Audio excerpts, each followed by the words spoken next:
I am Abhishek Gupta from IIT Kanpur, and I am going to present the stochastic geometry framework to incorporate the spatial temporal profile into sensing of environment process. The co-author of this work are Kaushalin Pandey from IIT Kanpur and Harpreet Dhillon from Virginia Tech. So I'll start with sensor network, which is nothing but a collection of sensor nodes to monitor an environment variable such as temperature or air pollution in a region.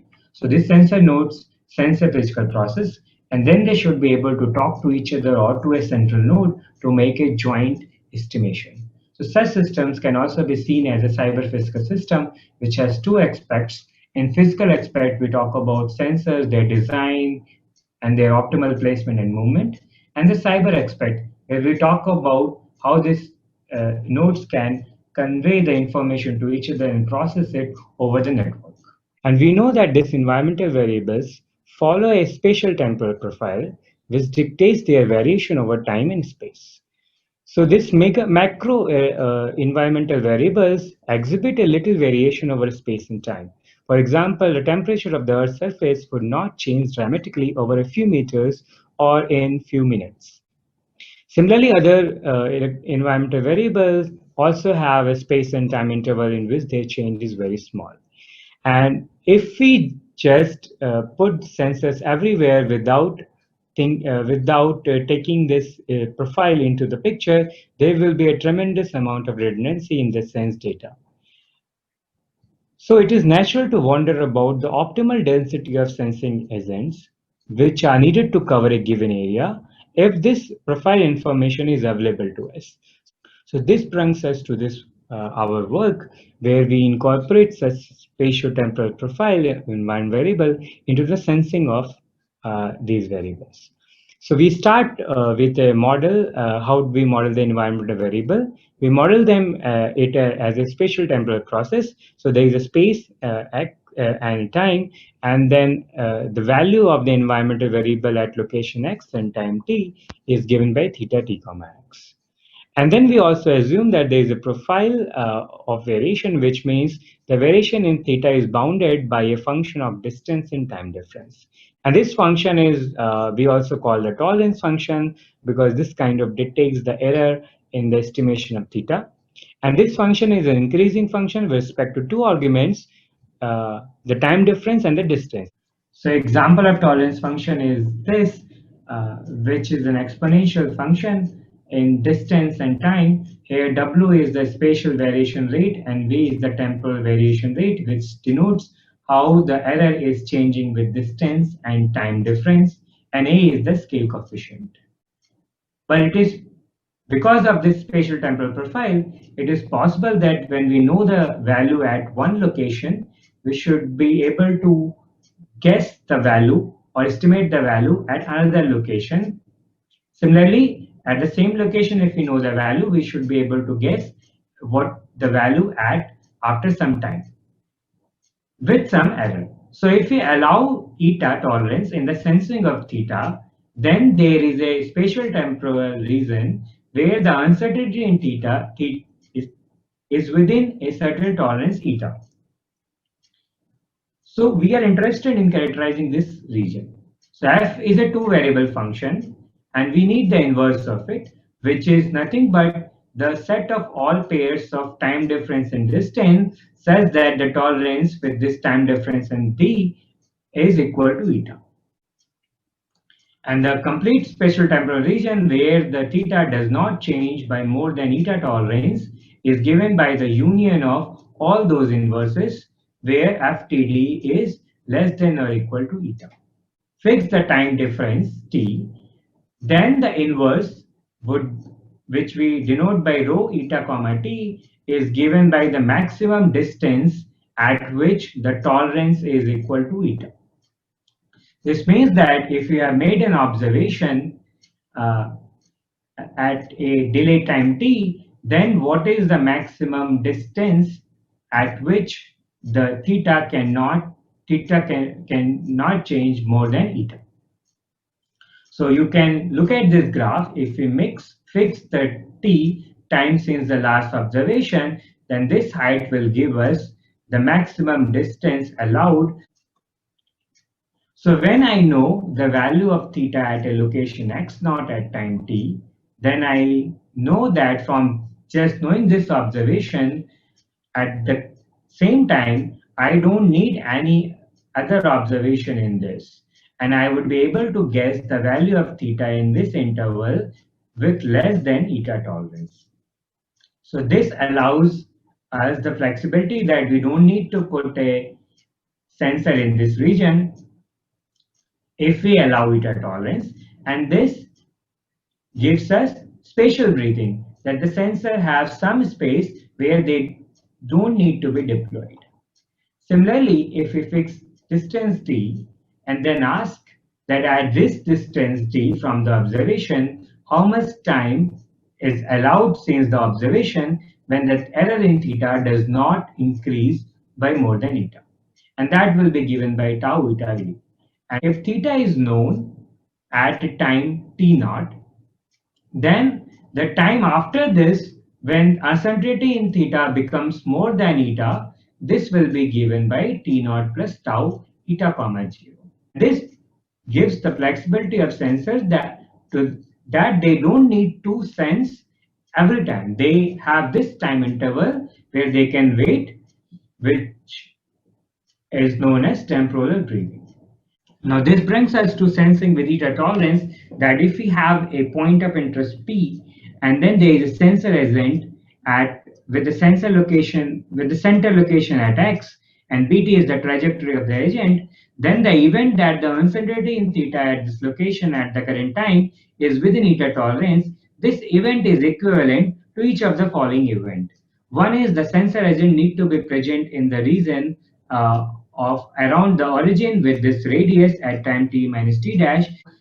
It means that from that observation, the error at the current time would be less than eta. Similarly, another would be that at least one observation by the sensor agent should occur at a point z at t dash time ago, such that this pair is within the spatial temporal region where the tolerance is less than or equal to eta.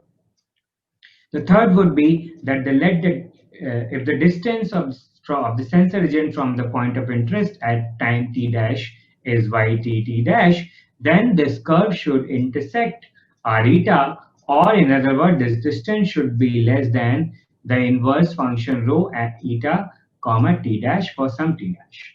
And the fourth event would be if the uncertainty due to an observation at time t minus t dash by the center agent is utt dash, then this uncertainty by at least one observation should be less than eta.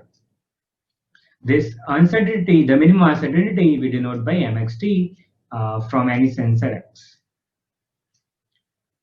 So this brings us to one example. Let there be an agent centered at x an angle theta that follows a circular trajectory. So the locus of the agent is given by this particular equation. So time period is tv and the radius of this trajectory is rv.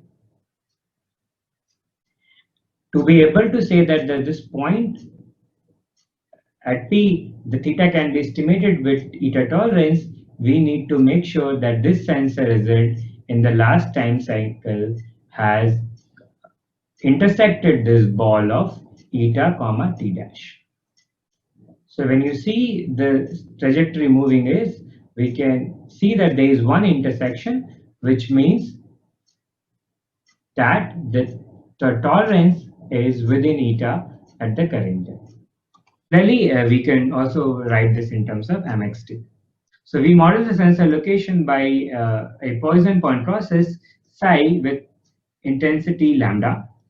Then each sensor xi has a circular area si of radius rv around which it can move. And if we take the union of all this disk, then we will get a Boolean Poisson model which denotes the physical area which is covered by these sensors. And then on top of it, we have environmental variable theta, which is varying across space and time, which we model using a spatial temporal process. So now we come to the coverage analysis. We start with the simple case when there is a stationary agents only. Then the probability that an arbitrary location P which we can take at the origin, the value of theta is known with eta tolerance is given by this. And this also denotes the average function of area where the eta can be estimated with theta can be estimated with eta tolerance. And the proof is very simple. Because this is stationary agent, we can ignore the time. So the sensors are fixed. So to estimate theta with eta accuracy, there should be at least one agent in this ball of radius rho eta comma 0. And if a sensor is there, then the uncertainty from that observation would be less than or equal to eta. And the probability that there will be one sensor is 1 minus the void probability of PPP, which can be very easily calculated. Similarly, if we go back to the mobile agents, we assume that agents are moving in a 2D region according to identically and independent distributed trajectories BIs. The probability that the value of theta is known with eta tolerance at an arbitrary location P at time t is given by this equation, where the expectation is taken with the random trajectory B. If the trajectories are fixed, then we don't need to take the expectation. And the proof is also similar. We know that to be covered by a particular sensor at X, the minimum uncertainty mxt should be less than eta. So if there is at least one sensor for which mxt is less than eta, then the location is covered. And the probability that it is not covered is given by when there is no sensor which for which mxt is less than eta. So from this, we can write down the coverage expression in terms of the PGFL of mark PPP, where we can apply the PGFL and can get this.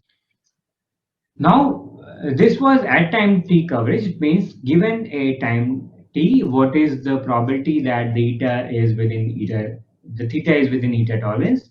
There's another concept we should talk about is all-time eta coverage. It means that if the agents are moving in 2D ball with time period TV and they're sweeping the regions completely, then the probability that at P the value of theta is known with eta tolerance at all times is given by this equation. And this is a lower bound. So to prove this, we compute the sufficient condition to ensure that the theta is within eta at all times. So one condition is that there is a sensor with a sensor located in this ball. And if this condition is satisfied, it means the sensor is always within distance rho eta comma 0 from P at any time instant. So if this is true, then the theta uncertainty would be less than eta. Similarly, another condition would be that there is a sensor with a sensor located in this ball, and this will ensure the sensor comes within this rho eta comma ts distance of P at least once in a last time cycle. And if any of this condition is true, then the the error in the theta would be less than eta. The probability of these can be calculated again by using the void probability of PVP. So to understand how these results can be used, we'll take one example. We take a trajectory where the sensors are uniformly sweeping this ball 0, RV in time TV, and we assume the sweeping rate is constant, which is VV, which tells the area per unit time. And then we ask this question, what is the optimal sweeping radius? So we note that if we increase RV sweeping radius, there are two different effects which occur.